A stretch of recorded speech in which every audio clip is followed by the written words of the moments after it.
I love horse riding. Dealing with horses, having horses is something my family has always done. Not only was my granddad a cattle dealer, not only was he a butcher, but he was also a man who owned a horse riding stables. So, good old Dan Shanahan. Horses are a part of my dad's life. They are a part of my aunt's life. And it's in me too. You know, I hadn't been horse riding in years. I used to have a horse, Ortex, or pony, and hadn't been on horses in a long time. And when I actually, ironically, went high carb vegan and had more energy, I decided I wanted to get back horse riding. But of course, it didn't take long for me to stumble across videos about horse riding and the cruelty involved, and I didn't want to listen. I didn't want to watch those videos. I didn't want to hear it. I didn't want to feel that way. I didn't want to give it up. And I did watch them, and in the beginning I totally ignored what they had to say, and obviously I realized that I can't use and abuse essentially animals when I want to and not use them when I don't want to. Like, I don't want to eat them because it's wrong, but also it's bad for my health. And the horse riding wasn't going to be bad for my health, so really it was just I had to go on the it's wrong feeling, you know, and that I just had to go on that one, and sometimes just working on that one can be difficult.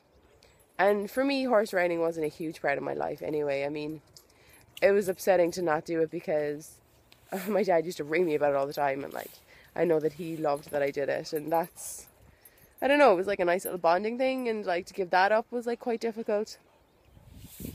And it just made me think about like how shitty it must feel for like a farmer, for example.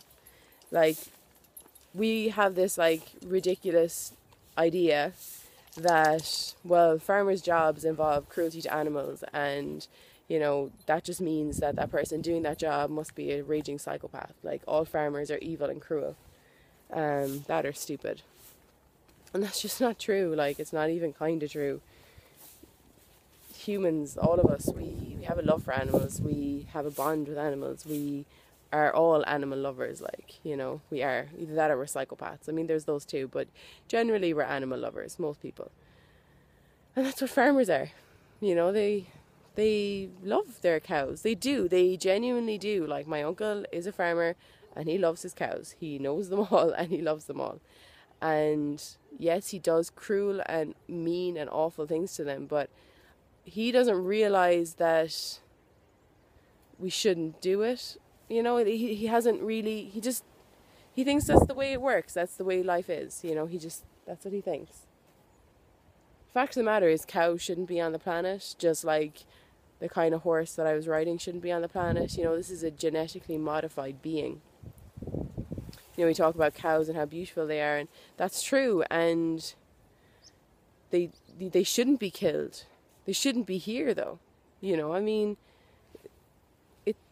like a Frisian cow, which is the black and white cow that you milk, you know, they're so genetically modified that their udders, their boobs where you take the milk from, grow so big so that they can produce more milk, that the cow can barely walk properly. Like, it has to waddle along, it's in pain. You know, this animal is bred specifically as like to be more profitable. You know, it's grown to be more profitable. Which is bonkers. Like, they just shouldn't be on the planet in the first place. But it's just, you know, people get upset because they go to their grandmother's birthday party and they can't eat the cake, you know, because it's not vegan. But like, imagine having to give up, or not even having to give up, having to, like, I see it in my dad. Like, you know, my dad, it's something that I think kind of upsets him. Like, he looks back on his life and it's kind of like covered in fucking blood and cruelty and torture now. You know, it's not... he always thought that he was such... He knows that he's an animal lover, but like, he contributed to so much pain and suffering to animals. You know, and it was completely unnecessary. Like that's, oh, how do you, yeah, I don't know. That's a difficult one. Like it must be really hard for these people. And can they even come to accept that? Like, will their head just like fucking explode if they were to take in all those emotions? And but then you see other, like you do see, I mean, I don't know if they're true or not, these like cases where, you know, they were a dairy farmer and then they turned their, you know, fucking farm into like a banana farm. Well, not a banana farm, but like I think there was one where they were like a goat farm and they produced goat's cheese and stuff like that, and now they make vegan cheese. So, you know, and obviously that's the way to go. Like, that's what I would say to farmers. You know, don't, like, not you're crude, you're wrong, stop. It is crude and wrong, and stop. But, like, you're not cruel, the system is cruel, the methods are cruel. I don't know. But then at the same time, I point the finger at people all the time and tell them what they're doing is wrong. I don't know. But anyway, that's something to think about, I guess. I don't know where this is going. I don't have a conclusion. So, carb the fuck up, and I'll see you next time.